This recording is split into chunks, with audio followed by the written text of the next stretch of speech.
Hello friend, welcome to my YouTube channel. Guys उम्मीद करता हूँ आप लोग खैरियत है। तो गाइस हम दो हमारे शो रिएक्शन में आपका स्वागत है, वेलकम है। तो गाइस मैं यूनुस और मेरे साथ हैं यूसुफ। तो गाइस आज का जो वीडियो हम लेके रहे हैं वो है ट्रिपल तलाक एक्सप्लेन बाय खान सर। हलाला क्या है?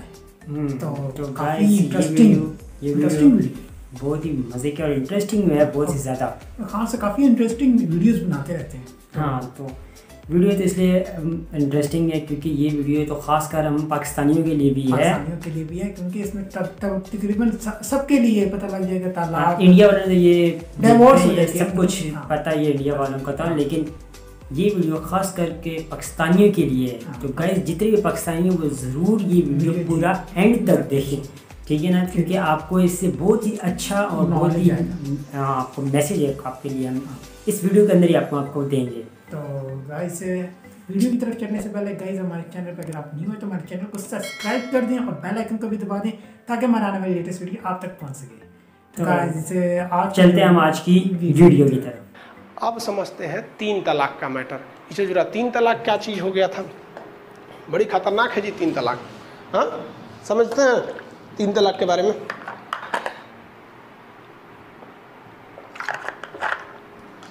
देखिए ध्यान से, मुसलमानों के लिए अलग कानून, हिंदुओं के लिए अलग कानून आज भी लागू है। इसकी शुरुआत की थी लॉर्ड कॉर्नवालिस ने। उसने हिंदुओं के लिए अलग कानून बनाया, मुसलमानों के लिए अलग कानून बनाया। ऐसे धीरे धीरे चलते आए, जिसमें हमेशा कुछ ना कुछ सुधार होता है। और इन लोग को लीगल भी आज भी मुस्लिम कानून लागू होता है और हिंदू कानून भी लागू होता है, आज भी लागू होता है। अब थोड़ा समझते हैं 3 तलाक के बारे में। निकाह क्या है? मुसलमानों में विवाह को निकाह कहते हैं। निकाह मतलब होता है इकरारनामा, एग्रीमेंट। तो एक्चुअली में इस्लामिक परंपरा के हिसाब से मैरिज इज एन एग्रीमेंट। इसलिए जब निकाह होगा ना, जैसे मान लीजिए मेरी शादी होगी तो हमसे मौलवी साहब पूछेंगे कि आपको फलां लड़की के साथ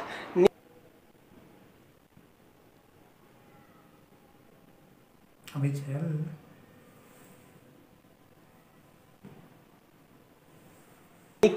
बिना किसी दबाव में, और जो अगर मान लीजिए वो दहेज दे रहे हैं, कैश पैसा दे रहे हैं, तो वो बोलेगा कि उन फला लड़की का नाम बोलेगा कि इस लड़की के साथ आपको निकाह कबूल है। तो अगर हमको कबूल है तो हम बोलेंगे जी कबूल है। तो जब हम ये कबूल बोलेंगे ना, तो उस वक्त लड़की के भाई, चाचा, मतलब लड़कियां के 10-5 गो कम से कम रिश्तेदार लोग वहाँ खड़ा होकर सुनेंगे कि ये खान साहब सही में बोल रहा है कि नहीं, कि कहीं दबाव में बोल रहा है। अगर दबाव में शादी करेंगे तो दिक्कतें ना होगा, तो बोलेंगे कबूल है। तो मौलाना साहब उन गवाहों को कहेंगे कि आप देख रहे हैं ना गवाही, सब लोग सुन लिए ना? तो कहें हाँ। तो एक पेपर पे साइन कर देंगे मौलाना साहब, हाँ। अगला पलटेंगे, वहाँ पहले से लिखा रहता है, क्या आपको इस लड़की के साथ निकाह कबूल है? हम कहेंगे जी कबूल है। फिर पूछेंगे कि हाँ, मतलब पूरा लंबा लाइन होता है कि इनकी लड़की है, बिना किसी दबाव में बामुहब्बत, मतलब अपने दिल से आप निकाह को कबूल करते हैं। 3 बार कर देंगे तो हो जाएगा और उसका रसीद मिल जाएगा। लीजिए, मतलब होता है ना, एडमिशन कराइएगा तो कहीं रसीद मिल जाता है, एक पेपर वर्क की तरह होता है, वो चीज़ है। तो ये बुरा नहीं है भाई, देखिए एक तो रसीद मिल जाता है, क्या बुरा है वहाँ पर। लेकिन आगे जाके देखिए पूरा 3 तलाक का मैटर किया, यहाँ तक में हो गया, शादी हो गया। अब वो लड़कियाँ शादी कर रही है कि नहीं, अब हमारे मौलाना साहब हमारे साथ आए होंगे, जब बारात ले गए होंगे ना, तो एगो मौलाना साहब को ले गए होंगे हम अपने साथ में। अब हमारे मौलाना जाएंगे वो लड़की के पास। अब लड़की जब रहेगी ना, तो एक कमरा में रहेगी, पर्दा ढका रहेगा, पर्दा के ए पार रहेंगे मौलाना साहब, पर्दा उस पार लड़की रहेगी। और हमारे चाचा, पापा, भाई जो 18 साल से ऊपर के बालिग लोग, वो भी पर्दा के पीछे रहेंगे सुनने के लिए कि वो बोल रही है कि नहीं। हाँ, तो मौलाना साहब पूछेंगे, दुल्हन आपको खान सर के साथ बिना किसी दबाव में बामुहब्बत निकाह कबूल है? अब कहेगी जी कबूल है। अब कहीं कहेगी ना, तो कोई उसकी मम्मी खोदेगी, वो तो कबूल है कबूल है। तो हमारे घर वाला कहेगा से निकाह ना करेंगे, जबरदस्ती कर रहा है, सब पहले से फसल है कहीं मतलब समझ रहे हो ना, गवाह को इसीलिए रखा जाता है। तो यही है गवाह का। तो एक तरह से अच्छा ही है कि भाई आपने गवाही दिया और गवाह का साइन होता है। लेकिन तलाक के समय गवाह क्यों नहीं रखा जाता है? जब आप शादी करके लाए तो 5 गो गवाह रखें, और तलाक के समय में फ़ोन करके तलाक तलाक तलाक, अभी तलाक पे नहीं जाते हैं, अभी तो निकाह पे रहिए, अभी आराम से रहिए। निकाह समझ में आ गया होगा। जब निकाह हो जाती है तो मोहरदैन लिखा जाता है। मोहरदैन is a security money for your marriage. दूल्हा जो होता है ना, उससे मोहरदैन लिखवाया जाता है। मोहरदैन एक पैसे की रकम होती है। जैसे हम लिख दिए कि मोहरदैन में हमने लिख दिया 10 लाख रुपया, लिख के साइन कर दिए, तो वो मेरी शादी के लिए मोहरदैन हो गया। अगर आगे जाकर हम अपनी पत्नी को डिवोर्स देते हैं, तलाक देते हैं, तो हमें वो तलाक तब तक वैलिड नहीं होगा जब तक हम मोहरदैन में लिखे रकम यानी उस पैसे को उस पत्नी को न दे दे कि हाँ लो भैया, इससे अब तुम तब तक गुजारा बत्ता कर लेना जब तक कि तुम्हारी दूसरी शादी नहीं हो जाती है। तो मोहरदैन क्या as a security money of marriage हो जाता है। लेकिन अगर मेरी वाइफ हमको डिवोर्स दे देती है तो हम जो मोहरदैन में राशि लिखे थे वो नहीं लौटाएंगे। समझा गया? मोहरदैन एक पैसे की रकम होती है। अब जब शादी होती है ना, तो लड़की के घर वाले क्या चाहते हैं कि मोहरदैन को हुमच के लिखवा दे ससुरा 2 करोड़ रुपया मोहरदैन। कब 2 करोड़ होगा नहीं करेगा कि तलाक देगा, लेकिन वो 2 करोड़ लिखता नहीं है। अरे मोहरदैन तो हम देखे हैं लोगों का 15-15 हज़ार रुपये लिखाता है, एक जना 35,000 लिखते हैं। और ये मोहरदैन की बड़ी जबरदस्त राशि है। एक परंपरा है मुसलमान में कि वो जो पुरुष होते हैं ना, देखिए आज डिवोर्स का और 4-4 गो बीवी रखने का, इसका अगर आप एक सटीक और एक लॉन्ग टर्म अगर आप उपाय देखते हैं तो उसका एक ही उपाय है कि लोगों को शिक्षित करके उनकी मेंटलिटी को बढ़ाइए और वो एक सामाजिक ढंग से सोचें, वैज्ञानिक ढंग से सोचें, न कि पुरानी रूढ़िवादी ढंग से सोचें। ये एक सटीक उपाय होता है। तो मुस्लिम जो होते हैं ना, वो अपनी पत्नी को जीवन काल में ही मोहरदैन लौटा देते हैं। ऐसा कहा जाता है कि भाई ये मेरे लिए तुम्हारे लिए एक उधार है। मतलब ऐसा नहीं कि डिवोर्स देंगे। अगर खुशहाल जिंदगी जी रही है, बाल बच्चे हो गए, बुढ़ापा आ गया, तो उनको मतलब खुशी से मोहरदैन लौटा देते हैं कि भैया लो तुम ही खुश रहना, हम तुम्हें डिवोर्स नहीं दे रहे हैं, लेकिन हम एक सांकेतिक रूप से कि हम लोग खुश हैं। तो ये तो परंपरा रह गई भाई, ये तो खुशहाली का बात है। बात तब आती है जब तलाक की बात आती है। तो तलाक देंगे तो मोहरदैन की राशि आपको लौटानी पड़ेगी। अब जो तलाक है, जिसको डाइवोर्स बोलते हैं, डाइवोर्स मुसलमानों में 3 तरह का है और 3 तलाक तो खत्म ही नहीं हुआ है यार। देखो ध्यान से, तलाक ए हसन, तलाक ए अहसन, देखिए ध्यान से याद रखिएगा। तलाक ए हसन, तलाक देखिए 2 बार गलती बोल दिए क्या, तलाक ए अहसन और तलाक ए हसन। यहाँ हसन है, यहाँ अहसन है। तलाक ए अहसन जो है, इसमें कहा जाता है कि अगर हस्बैंड वाइफ में नहीं जम रहा है तो हस्बैंड जो है वो वाइफ को तलाक देगा, बोलेगा तलाक, और इसमें गवाह का रहना जरूरी है। और तलाक गुस्से में नहीं दिया होना चाहिए, तो गवाह रहना चाहिए कम से कम 2 ठो। जिस तरह निकाह के समय 5 गो गवाह थे ना, यहाँ 2 गो गवाह रहेंगे। तलाक, उसके बाद हस्बैंड और वाइफ में 3 महीने का गैप हो जाएगा। 3 महीने तक ना हस्बैंड वाइफ से बोलेगा ना वाइफ हस्बैंड से बोलेगी। मतलब इन दोनों में कोई रिलेशन नहीं रहना चाहिए, दोनों अलग रहने चाहिए। ये मायके चल जाएगी, ये ससुराल चल जाएगा। 3 महीने तक अगर दोनों को लग गया कि नहीं है भाई, हमको आपकी कोई ज़रूरत नहीं है, हम अकेले ही खुश हैं, उनको लग गया अकेले ही खुश हैं, तो फिर वो 90वां दिन में बाकी के 2 तलाक दे देगा और शादी खत्म हो जाएगी। और अगर हस्बैंड दिया है तो मोहरदैन की रकम वापस करनी है, और वाइफ दी है तो मोहरदैन वापस करने की ज़रूरत नहीं है। इस तलाक को एक लीगल तलाक इस्लाम मानता है और इसे अच्छा तलाक माना जाता है। देखिए अब हम अच्छा क्यों कर रहे हैं भाई साहब कि तलाक को 100% खत्म कर देना भी दिक्कत है। कुछ ऐसे लोग होते हैं, कुछ ऐसी लड़कियां हैं जिनके साथ दुनिया का कोई भी लड़का नहीं जी सकता, मतलब एक आप सर्वाइव नहीं कर सकते हैं। और कुछ ऐसे लड़के भी होते हैं जिनके साथ बेचारी लड़कियां नहीं सर्वाइव कर सकती हैं, दारू पी के आएंगे, मारेंगे, उल्टा सीधा काम नहीं हो सकता ना, इसलिए एक ऑप्शन रखा गया। तो ये सुप्रीम कोर्ट को इससे कोई ऐतराज नहीं है, कहा कि ये ठीक है। लेकिन इसी में थोड़ा मॉडिफाई कर दिया गया, उसको कहा गया तलाक़े हसन। तलाक़े हसन को थोड़ा इससे अच्छा किया गया, कहा गया कि 90 दिन तक आप गैप में रह रहे हैं, इससे दोनों के बीच में दूरियां बढ़ती हैं, बीच में कोई आग लगाने वाला आ गया तो और दूरियां बढ़ा देगा। तो उससे बेहतर है कि आप तलाक दीजिए, 1 महीना यानी 30 दिन तक दोनों में दूरी रहे, फिर अगले दिन आप लोग मिलिए और फिर डिसाइड कीजिए कि आपको आगे रहना है या नहीं। यहाँ पे मान के चलिए कि यहाँ बोल दिया तलाक, एक ही बार बोलेगा, यहाँ बोला तलाक, अब वो नैहर चली गई, आप अपने घर हैं, 30 दिन हो जाएगा ना, तो फिर मौलवी साहब आपको बुलाएंगे, उसको भी बुलाएंगे, कहेंगे क्या डिसाइड किए तुम लोग, समझाएंगे मौलवी साहब की ज़िंदगी, तुम लोग तलाक दे दोगे, बाल बच्चे का क्या होगा। आप कहेंगे ना, फिर तलाक देंगे, तो फिर अगला 30वां दिन तलाक दे दीजिए। अब आखिरी मौका है, याद रखिएगा। मौलवी साहब अब आखिरी बार बुलाएंगे, फिर अगले 30 दिन बाद, और मौलवी साहब वहाँ समझाएंगे, कहेंगे कि देखो ज़िंदगी बर्बाद हो जाएगी। आपके पास यहाँ भी मौका है, आप यहाँ भी चाहेंगे तो कह सकते हैं कि नहीं, हम जो तलाक पहले 2 बार दिए हैं हम उसको नहीं मानते हैं, हमारी शादी दोबारा हो जाए, हम तलाक नहीं देते हैं। तो लास्ट वाला भी अगर तलाक में आपने ना कर दिया ना, तो आपकी शादी बची रह जाएगी।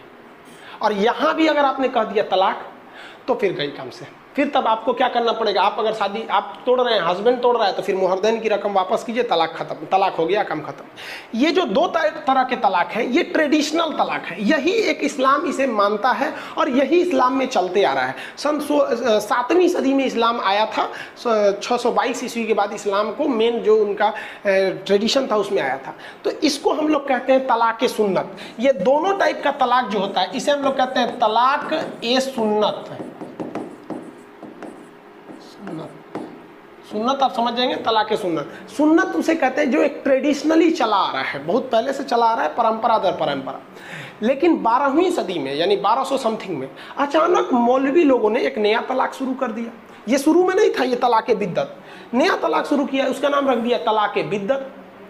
अब तलाक बिद्दत क्या चीज़ है कि भैया एक बार में इंस्टेंट 3 तलाक, भाड़ में गया, 90 दिन का नियम है, 30 दिन का नियम, खत्म कहानी, कोई गवाह नहीं, कोई सबूत नहीं, हमारे खाने में नमक ज्यादा है, तलाक तलाक तलाक, खत्म कहानी, रिश्ते खत्म।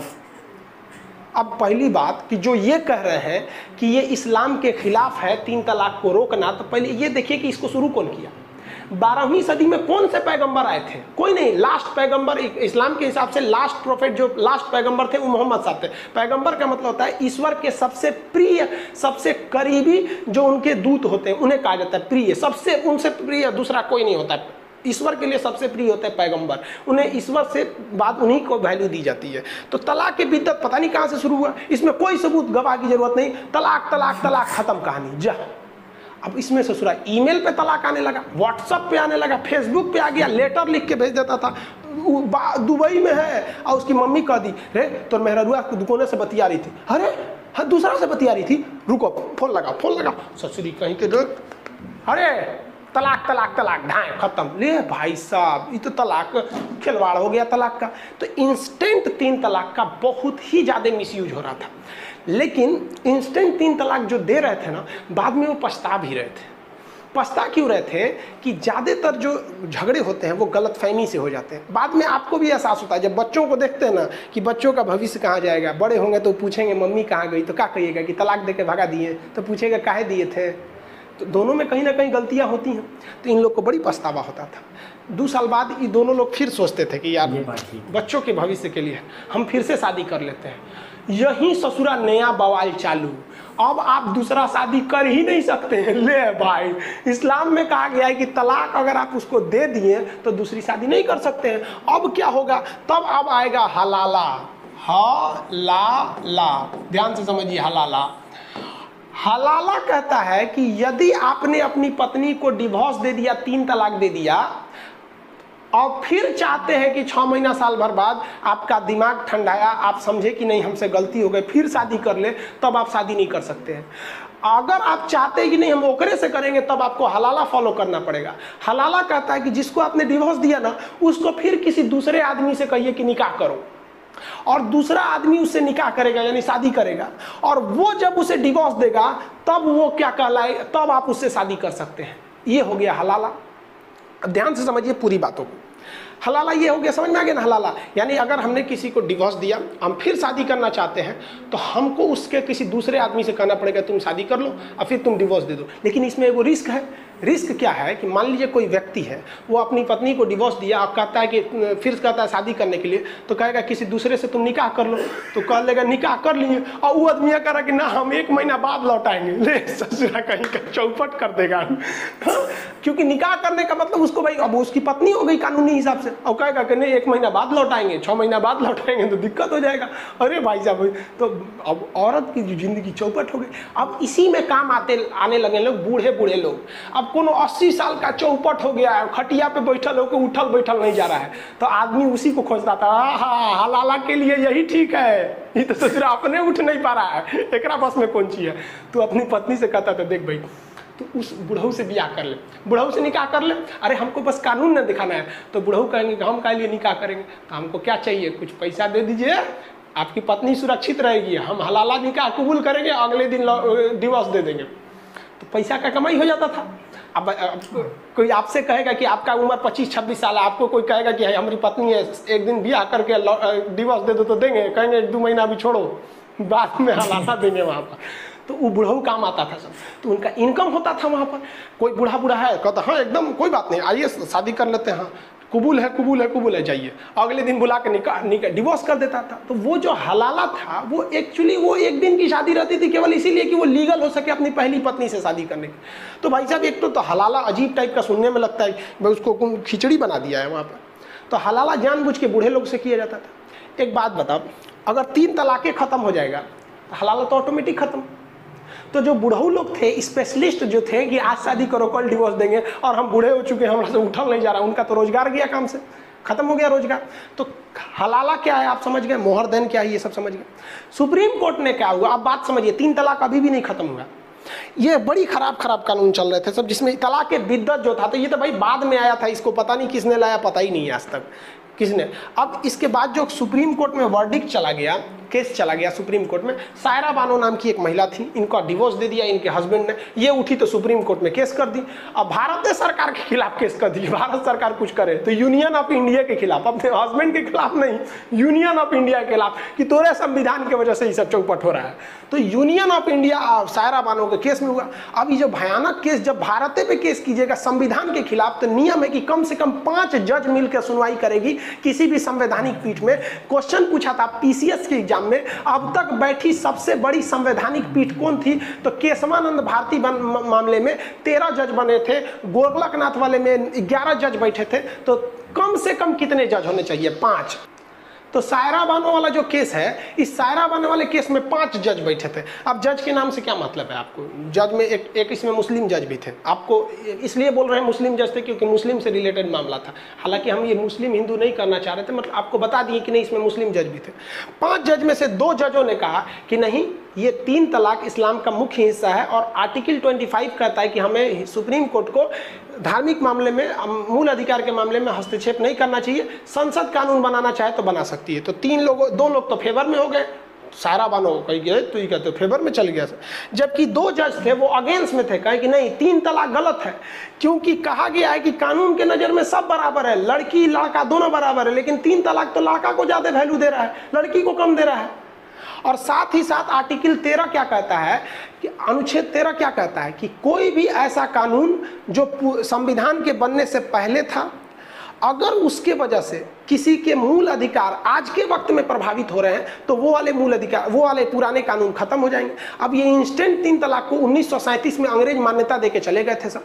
अब जब हमारा संविधान लिखा गया तो उसमें अनुच्छेद 13 जोड़ा गया, कहा गया कि अंग्रेजों के वक्त के जितने भी कानून है वो अभी भी लागू रहेंगे, बशर्ते वो कि वर्तमान समय में वो किसी के संविधान को ठेस न पहुंचाते हो। तो संविधान कहता है अनुच्छेद 14 कि सब बराबर है, वो कहता है 3 तलाक पुरुषों को महत्व ज्यादा देता था, तो ये अनुच्छेद 13 का उल्लंघन था, इसलिए सुप्रीम कोर्ट ने कहा कि नहीं ये अगेंस्ट है। और साथ ही एक और जज थे, उन्होंने तो सीधा कह दिया कि ये अन इस्लामिक है। अन इस्लामिक इसलिए कि 12वीं सदी में इसको प्रारंभ किया गया, ये शुरू से था ही नहीं यहाँ पर अन इस्लामिक। तो बताइए 3 जजों ने, तो 3 जजों का फैसला क्या आ गया 3 तलाक के खिलाफ में, तो 3 तलाक को बैन किया गया 3-2 के मत से, यानी 2 लोगों ने कहा कि नहीं, 2 जजों ने कहा कि नहीं 3 तलाक रहना चाहिए, और 3 जजों ने कहा कि नहीं ये अन इस्लाम, ये गलत है। तो 2017 में सुप्रीम कोर्ट ने ऑर्डर दे दिया कि आज से हम नियम बना देते हैं कोई 3 तलाक नहीं देगा। और उसने सुप्रीम कोर्ट ने किसको आदेश दिया 2017 में, कि संसद को आदेश दिया कि आप इसके लिए एक कानून बनाइए। हम तो बस ये बोल दिए कि आप 3 तलाक नहीं दे सकते हैं, अब आप ये कानून बनाइए, क्योंकि कानून बनाने का अधिकार संसद को है कि अगर कोई 3 तलाक दे देता है तो कितनी सजा दी जाएगी, किस किस प्रोसीजर से उसे गुजरना पड़ेगा, ये सुप्रीम कोर्ट नहीं ना बनाएगा, ये तो जनता का कानून बनाता होता है। जनता अपने लिए चुन के भेजी है सांसदों को, वो कानून बनाएंगे। तो 2017 में आया, अब गवर्नमेंट को मिल गया मौका, क्योंकि 2019 में चुनाव था। 2019 के चुनाव में गवर्नमेंट ने इसे इस तरह से भजाया कि पूरी हिंदुस्तान भाड़ में गया। सुप्रीम कोर्ट पते नहीं है किसी को कि ये सुप्रीम कोर्ट के कहने पर हो रहा है। इसकी मुख्य जो किरदार थी सायरा बानो, उसको किसी को पते नहीं है, और लोगों को लग रहा है ना गवर्नमेंट 3 तलाक खत्म कर दी। चलो भैया गवर्नमेंट गवर्नमेंट ने पारित किया। गवर्नमेंट की भी है इसमें, ऐसा नहीं है कि आप गवर्नमेंट को नकार सकते हैं, क्योंकि अगर गवर्नमेंट मेजोरिटी से पास नहीं कर पाती तो नहीं हो पाता। 2018 में गवर्नमेंट इसको सोची थी पास करने के लिए, नहीं हो पाया था राज्यसभा से। बाद में इसे 2019 में इसे संसद से मतलब अनुमति मिल गया था, चुनावी मुद्दा भी हो गया था और 3 तलाक को खत्म कर दिया गया। अरे भाई साहब, अब जरा आप पीछे आइए। 3 तलाक में केवल ये वाला खत्म हुआ है, तलाक के बिद्दत। समझ में आ गया? पटना में जो लड़के थे उन्हें हम पढ़ा रहे थे क्लास में, प्रतियोगिता दर्पण वाला क्लास था, उसमें बताया था केवल तलाक के बिद्दत खत्म हुआ है। ये आज भी लागू है। समझ में आ गया? ये कब खत्म होगा? जब यूनिफॉर्म सिविल कोड आएगा, समान सिविल संहिता, आर्टिकल 44, 44वां जो हमारा नीति निर्देशक तत्व है वो। आज हम पॉलिटी के क्लास में आपको 35 तक पढ़ा दिए हैं, 44 पढ़ाएंगे तो वहाँ पढ़ाएंगे समान सिविल संहिता क्या होती है। तो 3 तलाक, तलाक ए अहसन अभी भी है, तलाक ए हसन अभी भी है। खत्म कौन हुआ है? तो भैया तलाक ए बिद्दत। याद रखिएगा, तलाक खत्म नहीं हुआ है, तलाक ए बिद्दत आज भी एक महीने के गैप पर आप तलाक दे सकते हैं। तो ये गवर्नमेंट ने संसद से पारित कर दिया।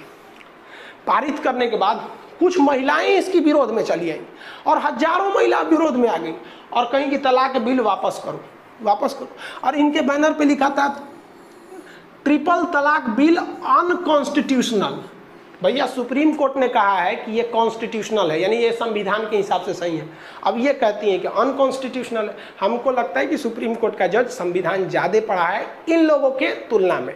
और ये इंस्टेंट 3 तलाक तो ये तो बाद में शुरू हुई थी, आपको बता दिए भैया सुप्रीम कोर्ट ने कहा कि अब हमारा बात को क्या वैल्यू जब सुप्रीम कोर्ट खुद बोल रहा है। हमारी और आपकी क्या औकात है सुप्रीम कोर्ट के आगे कि हम माथा लगाएं? जो बोल दिया चुपचाप सुन लीजिए, कोई कुछ नहीं कर सकता है सुप्रीम कोर्ट के आगे।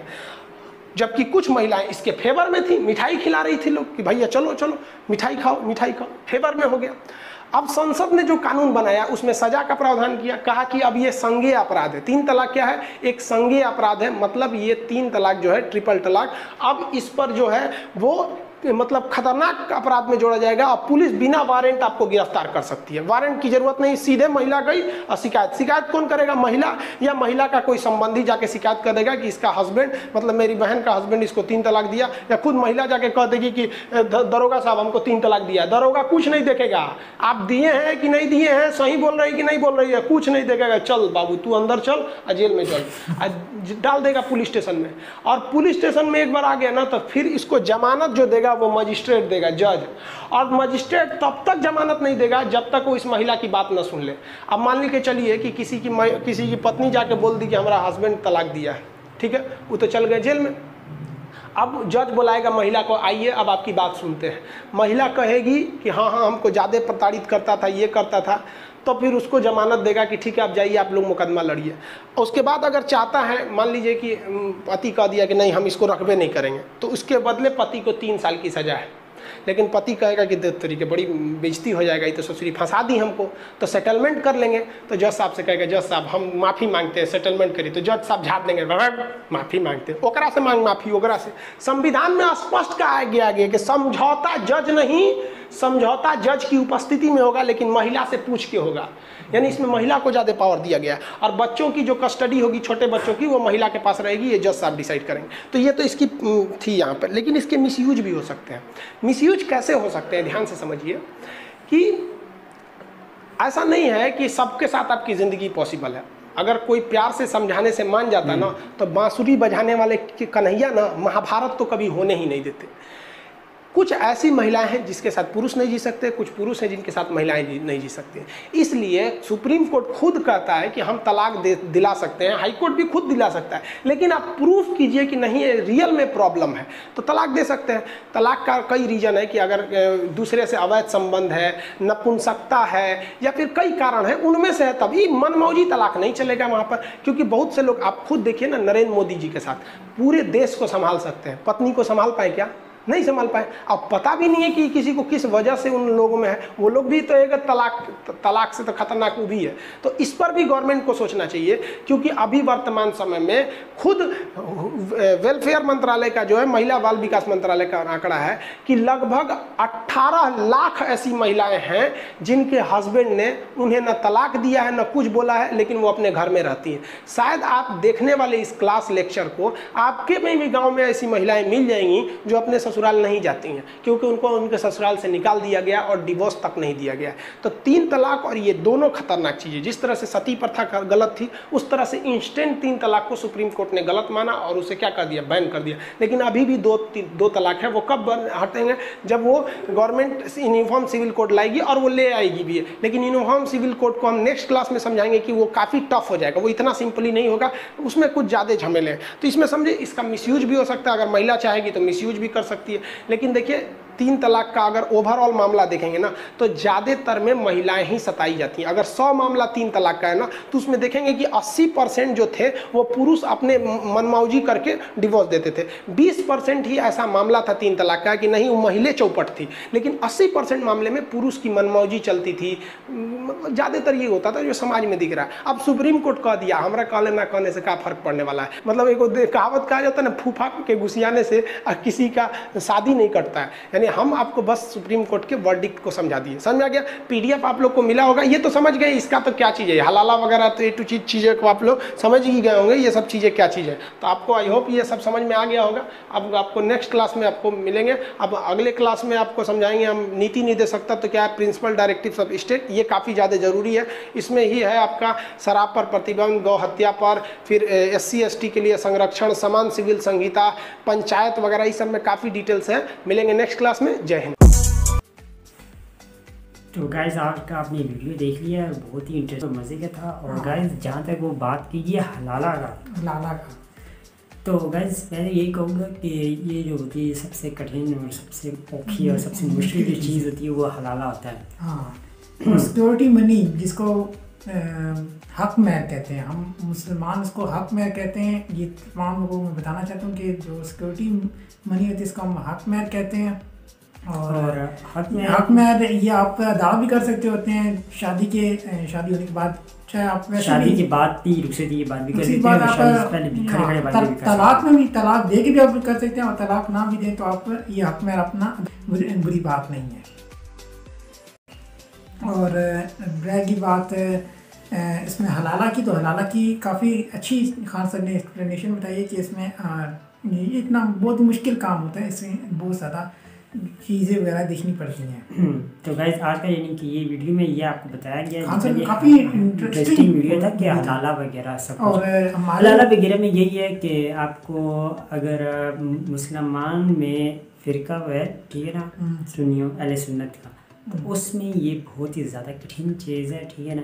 जबकि बाकी जो फ़िरके हैं उनमें कम ही है, सुन्नी फ़िरका उसके अंदर ये हलाला का बहुत बड़ा मसला है, और जिसकी वजह से बंदा बाद में पछतावा करता रह जाता है। तो मैं ये कहूँगा गाइस को कि इस चीज़ से बहुत ज़्यादा बच के रह रहे। 3 तलाक है, तो ये इंसान की ज़िंदगी तबाह और ख़राब करने वाली बात है। और जो ये हमारे लास्ट पैगंबर पीस बी अपॉन इट हज़रत मोहम्मद सल्लल्लाहु अलैहि वसल्लम आए थे, तो उन्होंने कहा था कि तलाक आप ना दीजिए, क्योंकि इससे 2 जिंदगियां तबाह हो जाती हैं। हाँ, 2 जिंदगियां तबाह हो जाती हैं। उसके बाद अगर बच्चे हों तो उनकी भी लाइफ इधर उधर, किसके पास रहे, माँ के पास रहे, ये सारा सिस्टम वगैरह हो जाता है। अभी क्या अभी जो इंडिया ने जो कानून बनाया है तीसरे वाला आखिरी, तो वो बहुत ही अच्छा हमें लगा। वो कानून बनाया है जो महिला के लिए है, क्योंकि बाकी में हर किसी शोर को फ़ायदा है, महिला को कोई फ़ायदा नहीं कि ज़रा सा गुस्सा वगैरह है तो पुरुष को फ़ायदा होता है। तो अगर ज़रा सा गुस्सा ट्रिपल तलाक दे दी, बस बात खत्म, ऐसे नहीं होता है, क्योंकि ये रूल काफ़ी अच्छा है। तो ये इंस्टेंट तलाक शुक्र है ख़त्म हो गया। और दूसरा जो है अभी रूल्स है बना, तो ये काफ़ी अच्छा रूल्स है।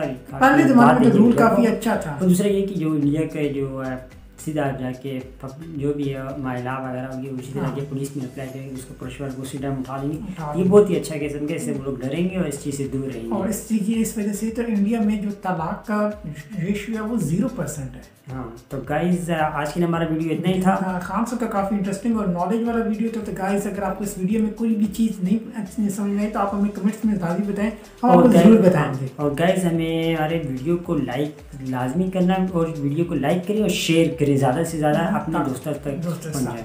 तो गाइज आज का हमारा वीडियो इतना ही था। वीडियो खत्म करने से पहले गाइज हमारे चैनल पे नहीं हुए तो हमारे चैनल को सब्सक्राइब कर दें, बेल आइकन को भी दबा दें, ताकि हमारा आने वाली लेटेस्ट वीडियो आप तक पहुंच सके। तो गाइज आज का हमारा वीडियो इतना ही है, मिलते हैं अपने नेक्स्ट वीडियो में। तो गाइज आप हमें कमेंट्स जरूर करें, हम आपके कमेंट्स का जरूर लाजमी रिप्लाई देंगे। किसी किस्म का वीडियो हमें कमेंट सेक्शन में बताएं। आज की वीडियो हमारा इतना ही है, मिलते हैं अपने नेक्स्ट वीडियो में। तब तक अपना ख्याल रखिएगा।